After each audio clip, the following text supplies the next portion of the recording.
Hello बच्चा party, welcome to physics पाठशाला। आज हम पढ़ेंगे motion in 1D, 2D and 3D। Clear.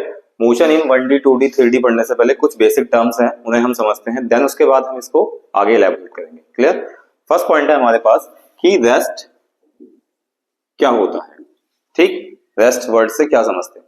Rest word का मतलब है आपका कोई भी ऑब्जेक्ट जो एक पोजीशन पे है लेकिन टाइम बदल रहा है, वो ऑब्जेक्ट अपनी पोजीशन चेंज नहीं कर रहा है। क्लियर। यानी कि कोई कार अगर यहाँ पे खड़ी है तो वो यहीं पे खड़ी रहेगी। क्लियर। वो आगे अपनी पोजीशन क्या करेगी? चेंज नहीं करेगी टाइम के साथ। क्लियर। तो इस पोजीशन को हम बोलते हैं रेस्ट की पोजीशन। क्लियर। उसके बाद दूसरा आया हमारे पास मोशन।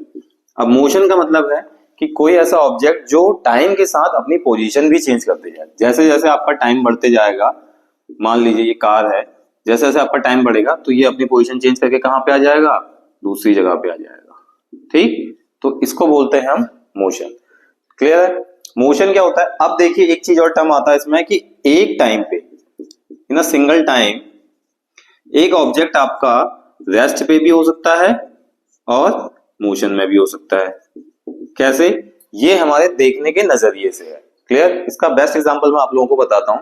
फॉर एग्जांपल मान लीजिए ट्रेन के अंदर कोई दो लोग ट्रेवल कर रहे हैं।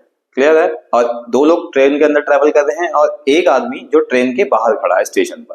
क्लियर। जब ट्रेन चलेगी तो जो अंदर बैठे हुए दो लोग हैं वो एक दूसरे के पोजीशन पे क्या है? रेस्ट पे पोजीशन पे है, क्योंकि वो तो अपने ट्रेन के अंदर बैठे होंगे कुर्सी पे। ठीक, लेकिन जो बाहर से देख रहा है व्यक्ति उनको, उसके लिए वो क्या रहेंगे? उस इंसान के लिए वो क्या कहलाए जाएंगी? मोशन में, क्योंकि ट्रेन तो चल रही है। तो यानी कि एक ही पॉइंट पे हमारे पास एक ऑब्जेक्ट के दो केस बन गए। कैसे? एक रेस्ट का और एक मोशन का, कि देखने का नजरिया हमारा किसका क्या है। क्लियर। यानी कि दोनों एक दूसरे आपस में रिलेटिव हैं। ठीक, यानी कि एक दूसरे से आज क्या करते हैं? रिलेट करते हैं। क्लियर। इतना समझ में आ गया। उसके बाद हमारे पास क्या होता है कि मोशन के कुछ टाइप्स होते हैं। ठीक, अब उन टाइप्स को समझते हैं। सबसे पहला होता है हमारे पास रेक्टिलिनियर मोशन। रेक्टिलिनियर मोशन, इसी मोशन को हम ट्रांसलेटरी भी कहते हैं। ठीक, ट्रांसलेटरी मोशन भी कहते हैं। क्लियर। ये यूनिफॉर्म और नॉन यूनिफॉर्म दोनों होते हैं। क्लियर। अब रेक्टिलिनियर मोशन और ट्रांसलेटरी मोशन एक ही चीज है, तो इसको हम बोलते हैं कोई भी स्ट्रेट पाथ में जब मोशन होगा तो उसे हम क्या बोलेंगे? Rectilinear motion. दूसरा आया हमारे पास क्या? Circular motion. सर्कुलर मोशन, जब भी हम इस मोशन को पढ़ेंगे तो हमें क्या आएगा कि जो हमारा पाथ है वो एक सर्कल को फॉलो करेगा। ठीक, तो जो सर्कल को पाथ फॉलो करेगा उसमें हम क्या बोलेंगे? Circular motion. ये भी यूनिफॉर्म और नॉन यूनिफॉर्म दोनों होते हैं। क्लियर। अगला आया हमारे पास तीसरा, वाइब्रेटरी मोशन। कौन सा आया? Vibratory motion. अब वाइब्रेटरी मोशन का मतलब क्या है कि ये वाइब्रेट करेगा। वाइब्रेट करने का मतलब है ये टू एंड फ्रो चलेगा। टू एंड फ्लो मोशन चलेगा। ठीक, अब टू एंड फ्रो मोशन का मतलब क्या है कि जो पेंडुलम होता है हमारा, उस पेंडुलम में आप देखिए पेंडुलम एक आगे भी जाएगा, पीछे भी जाएगा, फिर वापस आके लास्ट में एक मीन पोजीशन पे अपना आ जाएगा। एक एक्सट्रीम पोजीशन भी होती है और एक मीन पोजीशन भी होती है। तो उस टाइप के मोशन को हम क्या बोलेंगे? Vibratory motion. अगला टर्म आता है हमारे पास इस टॉपिक के अंदर, फ्रेम ऑफ रिफरेंस। क्लियर। अब फ्रेम ऑफ रिफरेंस का मतलब है, ठीक, फ्रेम ऑफ रेफरेंस से हम लोग समझते हैं। क्लियर। फ्रेम ऑफ रेफरेंस से हम समझते हैं कि हमारे पास जो कोऑर्डिनेट्स हैं, ठीक, अब हमारे पास कोई मोशन होगा तो उसका फ्रेम क्या रहेगा? आइदर वो वन डायमेंशन में है, टू डायमेंशन में, थ्री डायमेंशन में, यानी कि हमारे पास क्या है? कुछ स्पेसिफाइंग कोऑर्डिनेट्स होंगे। कुछ स्पेसिफाइंग कोऑर्डिनेट्स होंगे हमारे पास। फॉर एग्जांपल कि अगर हमारे किसी चीज को मेजर करना है तो जो ऑब्जर्वर होगा उसे पता होगा कि हमें किस चीज में मेजर करना है, कैसे हम उसे मेजर करते हैं, यानी कि सिंगल फॉर्म में है या 1D में है या 2D में है। क्लियर, या 3D में, तो उसे हम फ्रेम ऑफ रेफरेंस कहेंगे। क्लियर। उसके बाद आता है हमारे पास, सीधे डायरेक्टली हम टॉपिक पे आते हैं, तो वन डायमेंशनल मोशन किसे कहते हैं, जो मेन हेडिंग है हमारे पास। वन डायमेंशनल मोशन का मतलब क्या है कि पाथ जो होगा हमारा क्या होगा? स्ट्रेट पाथ होगा। अगर वन डायमेंशनल मोशन है तो किसी भी ऑब्जेक्ट का मूविंग मोशन स्ट्रेट पाथ होगा। क्लियर। फॉर एग्जांपल कोई ट्रेन जा रही है अपने स्ट्रेट ट्रैक पे, तो उसे हम क्या बोलेंगे? One dimensional motion. ऐसे ही हमारे पास क्या आ गया? Two dimensional motion. अब टू डायमेंशनल मोशन का मतलब क्या है कि कोई भी हमारे पास ऑब्जेक्ट है उसकी क्या होगा? जो पाथ होगा वो दो डायमेंशन में होगा, यानी कि आइदर एक्स और आइदर वाई। क्लियर। सही बच्चों को समझ में आया? आइदर एक्स होगा या आइदर वाई होगा। फॉर एग्जांपल जैसे हमारे पास कोई इंसेक्ट है उसे हम जैसे जमीन पे रखेंगे तो उसका कोई पार्ट डिसाइडेड नहीं है, वो कहीं भी जा सकता है, आइदर वो लेफ्ट जाएगा आइदर वो राइट जाएगा। क्लियर? ठीक। अब दूसरा अगला आ गया हमारे पास 3D मोशन। अब कुछ बच्चे ये सोच रहे होंगे कि यार सर 2D मोशन के अंदर अगर इंसेक्ट है, अगर वो उड़ने वाला हुआ तो उड़ेगा भी, हाँ, लेकिन मैं उस इंसेक्ट की बात कर रहा हूँ जो सिर्फ चल सकता है। क्लियर? तो 3D मोशन के अंदर हमारे पास क्या होगा, 3D मोशन के अंदर हमें क्या लेना है, कोई ऐसा, अब यहाँ पे वो इंसेक्ट आ सकता है, आइदर वो जमीन पे क्या कर रहा है, स्ट्रेट पाथ में भी, और राइट और लेफ्ट भी जाएगा, और अपवर्ड भी आ सकता है, यहाँ पे वो इंसेक्ट काम करेगा। लेकिन हम इसके एग्जांपल देखते हैं कुछ और। चलिए, ठीक, इसमें 3 पॉइंट्स होंगे एक्स वाई जेड। अब मान लो पतंग जब उड़ाते हैं हम लोग, तो हवा चलती है तो पतंग का कोई पार्ट डिसाइडेड नहीं होता, आइदर वो क्या करेगी, लेफ्ट जाएगी, राइट जाएगी, ऊपर जाएगी, नीचे आएगी, तो उस मोशन को हम क्या बोलेंगे, 3 डायमेंशनल मोशन। क्लियर? इतना समझ में आ गया? यहां तक क्लियर है? आप लोग उसको एक बार नोट डाउन करिए, फिर उसके बाद आगे बढ़ते हैं।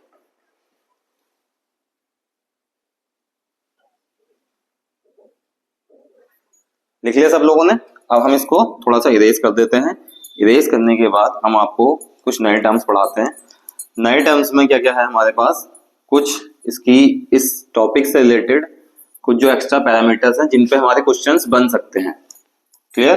तो जिन पे हमारे क्वेश्चंस बनेंगे हमें मेनली उन टॉपिक्स पे ज्यादा फोकस करना है। ये हमारा सिर्फ एक थ्योरेटिकल पार्ट था, ताकि हमें चीजें समझने के लिए, हम जब आगे की चीजें समझेंगे तो उसके लिए हमें इसको पढ़ना पड़ता है। क्लियर? अगला टाइम आया हमारे पास, ठीक है, अगला टॉपिक है स्केलर और वेक्टर।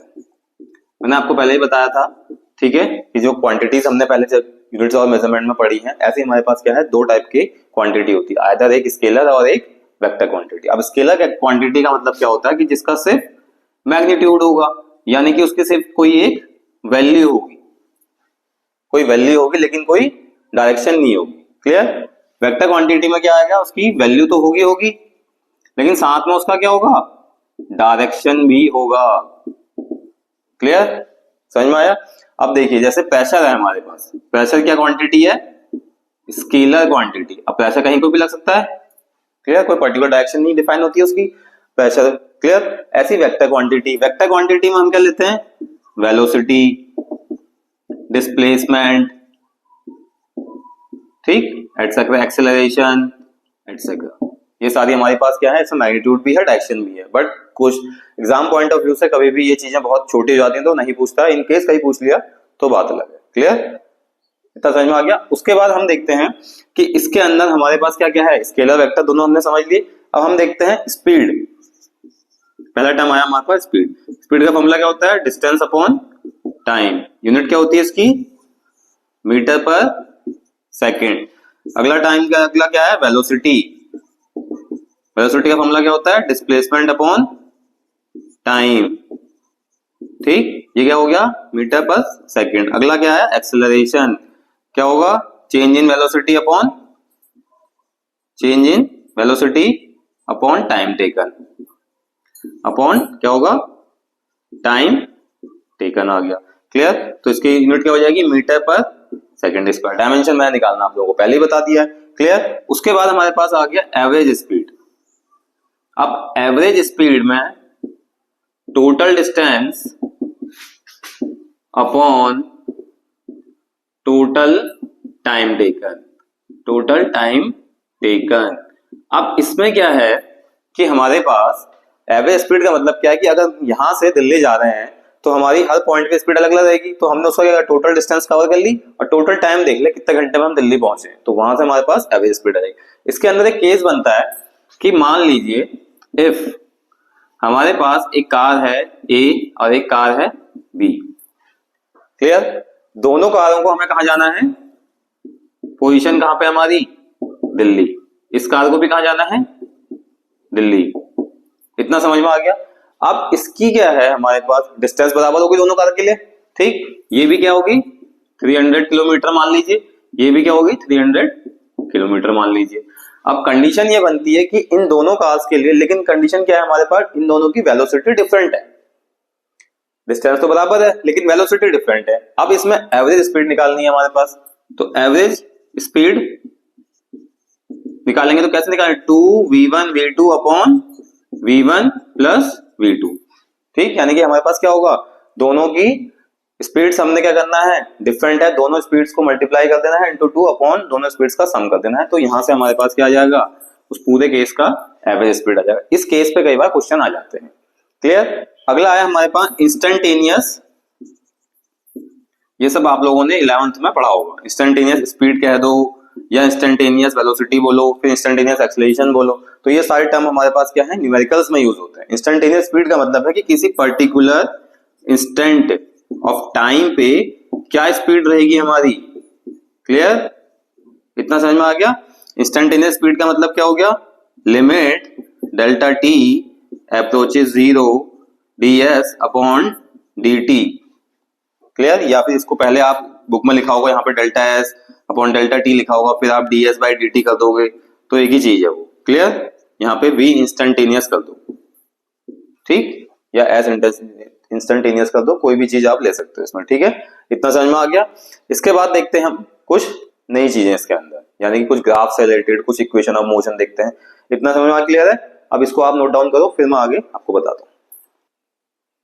चलिए अब इसको हम क्या करते हैं, मिटा देते हैं। ठीक, अब इसके अंदर हमारे पास क्या है कि 3 इक्वेशन ऑफ मोशन है। ठीक है, जो आपने कहां पढ़ी होंगी, 9th में पढ़ा होगा ग्राफिकल मेथड से। वो हमने 11th में किससे पढ़ा था, कैलकुलस मेथड से। लेकिन यहाँ हमारे एग्जाम पॉइंट ऑफ व्यू से हमने ना उसका डेरिवेशन करना है, ना ग्राफ वाला, ना ही कैलकुलस वाला, सीधे हमने क्वेश्चंस पे अप्लाई कर देना है। क्लियर। पहले इक्वेशन ऑफ मोशन क्या है, v equal to u plus a t. Second equation क्या है, s is equal to u t plus half a t square. Third equation क्या है, v square minus u square equal to 2as। इतना समझ में आया, इतना आया नहीं आया ये बताइए आप लोग। ठीक है, फोर्थ वाला है s nth, ठीक, th। उसके बाद क्या है, u plus a by 2 bracket 2n minus 1। ये चारों इक्वेशन है। इन चारों इक्वेशंस पे मैं आपको न्यूमेरिकल कराऊंगा। क्लियर, और इनमें से न्यूमेरिकल एक आएगा ही आएगा। इतना समझ में आ गया। उसके बाद हम देखते हैं कुछ ग्राफ। कुछ क्या देखते हैं हम, ग्राफ देखते हैं। ये समझ में आ रहा है आपको। अब हमारे पास मान लो सबसे पहले हमने क्या देखा, position time graph. Position time graph दो केस बनाएंगे, पहले एक रेस्ट के लिए, दूसरा एक मोशन के लिए। इतना समझ में आ गया कि हमने क्या करना है, पोजीशन टाइप ग्राफ देखने रेस्ट के लिए और मोशन के लिए। अब रेस्ट के लिए हमारे पास जो ग्राफ होगा कैसे बनेगा कि ऑब्जेक्ट हमारे पास कहां पे है, रेस्ट पे, यानी कि वो इस टाइप से बना। ग्राफ वाला क्वेश्चन आपके लिए क्या होगा, डायरेक्टली क्वेश्चन में दिया जाएगा, 4 ग्राफ दिए रहेंगे, आपको ग्राफ देख के बताना है कि आइदर वो मोशन में है, नहीं है, कौन सा मोशन है, यूनिफॉर्म है, नॉन यूनिफॉर्म है, एक्सेलरेटेड है, डिक्सेलरेटेड है। क्लियर। उसके बाद दूसरा है हमारे पास मोशन वाला ग्राफ। अब हमारे पास देखो ये इसका मोशन वाला ग्राफ है, यानी कि हमारे पास क्या है, ऑब्जेक्ट क्या कर रहा है, चेंज, बार बार अपनी पोजीशन के साथ, टाइम के साथ पोजीशन भी बदल रहा है। अगला आया हमारे पास वेलोसिटी टाइम ग्राफ। ठीक है, अगला क्या है, velocity time graph. Velocity time graph में फॉर यूनिफॉर्म मोशन सबसे पहले किसको आएगा, यूनिफॉर्म मोशन के लिए आएगा। अब यूनिफॉर्म मोशन में हमारे पास क्या है, एक पोजीशन दे रखी है, यहाँ पे वेलोसिटी है, यहाँ पे हमारे पास क्या है, टाइम दिया हुआ है। क्लियर, तो t1 और t2 टाइम दे रखा है। क्लियर, तो ये हमारे पास क्या है, वेलोसिटी टाइम ग्राफ। अब यूनिफॉर्मली एक्सेलरेटेड मोशन के लिए हमारे पास क्या करना है, हमने कि एक ग्राफ बनाना है वेलोसिटी और टाइम के बीच में। इस केस का दोनों केसों में डिफरेंस ये है कि आपकी इनिशियल वेलोसिटी यहाँ पे 0 है, यहाँ पे आपकी इनिशियल वेलोसिटी कुछ ना कुछ दी हुई है, पॉजिटिव में है। क्लियर, अब हमने यहाँ पे देखना है। क्लियर, अब हमारे पास यहाँ पे हम इस ग्राफ का स्लोप निकालेंगे। स्लोप निकालने का मतलब है कि हम उसका क्या फाइंड आउट करेंगे, आइदर tan थीटा। ठीक, कितना आ गया, क्या आएगा बता सकते हैं आप लोग। ठीक, अब ये t2 माइनस t1 और ये v2 माइनस v1। क्लियर, अब स्लोप ऑफ टेन ग्राफ क्या होगा, tan theta equal to v2 minus v1 upon t2 minus t1। तो tan थीटा से हमारे पास क्या, ग्राफ का स्लोप निकल जाएगा। स्लोप निकालना जब भी होगा हम उसमें क्या करेंगे, टेंजेंट एंगल लेंगे, tan थीटा। इतना समझ में आ गया। कुछ ग्राफ्स हमने आपके नोट्स में प्रोवाइड करा रखे हैं, क्योंकि यहाँ पे सारे ग्राफ्स हम डिस्कस करेंगे तो लेक्चर बहुत ज्यादा लंबा हो जाएगा, और हमें मेन जो ग्राफ थे वो मैंने आपको यहाँ पे समझा दिए। क्लियर? चलिए आगे बढ़ते हैं, इतना नोट डाउन करिए। चलिए इसे मिटा देते हैं। अब हम यहाँ पे बनाएंगे दो ग्राफ्स हैं हमारे पास, वो कुछ इंपॉर्टेंट है आप लोगों के लिए। Displacement time graph, clear? इतना समझ में आ गया? Displacement time graph for accelerated और डिसेलरेटेड मोशन दोनों के लिए, क्लियर? अब आप इसमें देखिए उन ग्राफ्स में सबसे पहले हमारे पास करना क्या है कि हमने एक इसके एक्सेस बना देना है, ठीक? फिर उसके बाद हमने यहाँ पे इस टाइप से ग्राफ बना देना है। ये हो गया हमारा डिस्प्लेसमेंट और ये हो गया हमारे पास टाइम। क्लियर? समझ में आ गया? अब यहाँ पे हमने क्या करना है, टेंजेंट बना देने हैं। क्या करने हैं? टेंजेंट बना देने हैं। टेंजेंट दिख रहे हैं आप लोगों को सबको? इस टाइप से ट्रायंगल बना देने हैं। अब देखिए ये एक थीटा है, ये एक थीटा है। अब एक्सेलरेटेड मोशन का मैं आपको ग्राफ बता रहा हूं। डिस्प्लेसमेंट और टाइम ग्राफ से हमें मिलता क्या है? वेलोसिटी। जब हमें वेलोसिटी मिलेगी, क्योंकि देखो यहां से कर्व क्या हो रहा है आपका, किस फॉर्म में है? इंक्रीज कर रहा है। तो थीटा एंगल क्या है हमारे पास? इंक्रीज कर रहा है कि डिक्रीज कर रहा है? ये देखो यहाँ पे कम एंगल है, यहाँ पे हमारा क्या हो गया? एंगल बढ़ गया, यानी थीटा भी इंक्रीज कर रहा है। तो जब भी थीटा इंक्रीज करेगा और कर्व भी इंक्रीज करेगा, इसका मतलब आपकी क्या होगी? Velocity. Velocity will be increases, so the graph will be accelerated motion, यानी कि जो मोशन होगा वो कैसा होगा? एक्सेलरेटेड मोशन होगा। सेम ऐसे हमारे पास क्या आया, एक ग्राफ और आया है जिसमें हमें क्या करना है? डिसेलरेटेड। अब देखिए अब हमारे पास क्या है कि हमारे पास जो ग्राफ है वो इस टाइप से कुछ बना है। अब हमने यहाँ पे क्या किया, यहाँ पे हमने हल्का हल्का टेंजेंट लगाया, तो यहाँ पे टेंजेंट जो बनेगा वो इस टाइप से कुछ बनेगा। क्लियर? ये रहा हमारा थीटा और यहाँ पे हमारे पास क्या बनेगा? इस टाइप से कुछ टेंजेंट बनेगा, तो ये भी रहा थीटा। अब हमारे पास थीटा क्या हो रहा है? धीरे धीरे नीचे की तरफ आके डिक्रीज हो रहा है। क्या हो रहा है? डिक्रीज हो रहा है। ये है हमारे पास टाइम। इससे भी क्या मिलेगा हमारे पास? वेलोसिटी मिलेगी। पहली बात तो ये समझ में आना चाहिए कि हमें कौन सा पैरामीटर हमें मिल रहा है। क्लियर? तो डिस्प्लेसमेंट टाइम ग्राफ से हमें मिलता क्या है? वेलोसिटी। थीटा क्या हो रहा है यहाँ पे? डिक्रीज। जब थीटा डिक्रीज होगा तो वेलोसिटी क्या होगी? डिक्रीज। और मिलेगा क्या? मोशन कैसा होगा?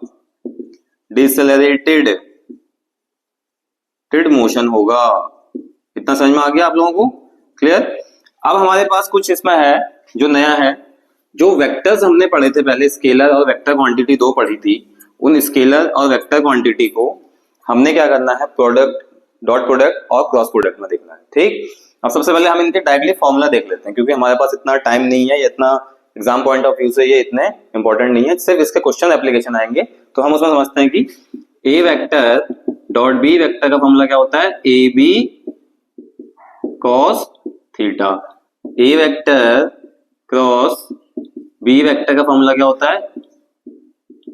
ए vector B vector sine theta N cap. Clear? Sine theta N cap बन जाएगा। I dot I J dot J के डॉट के कितना हो गया? 1। ठीक?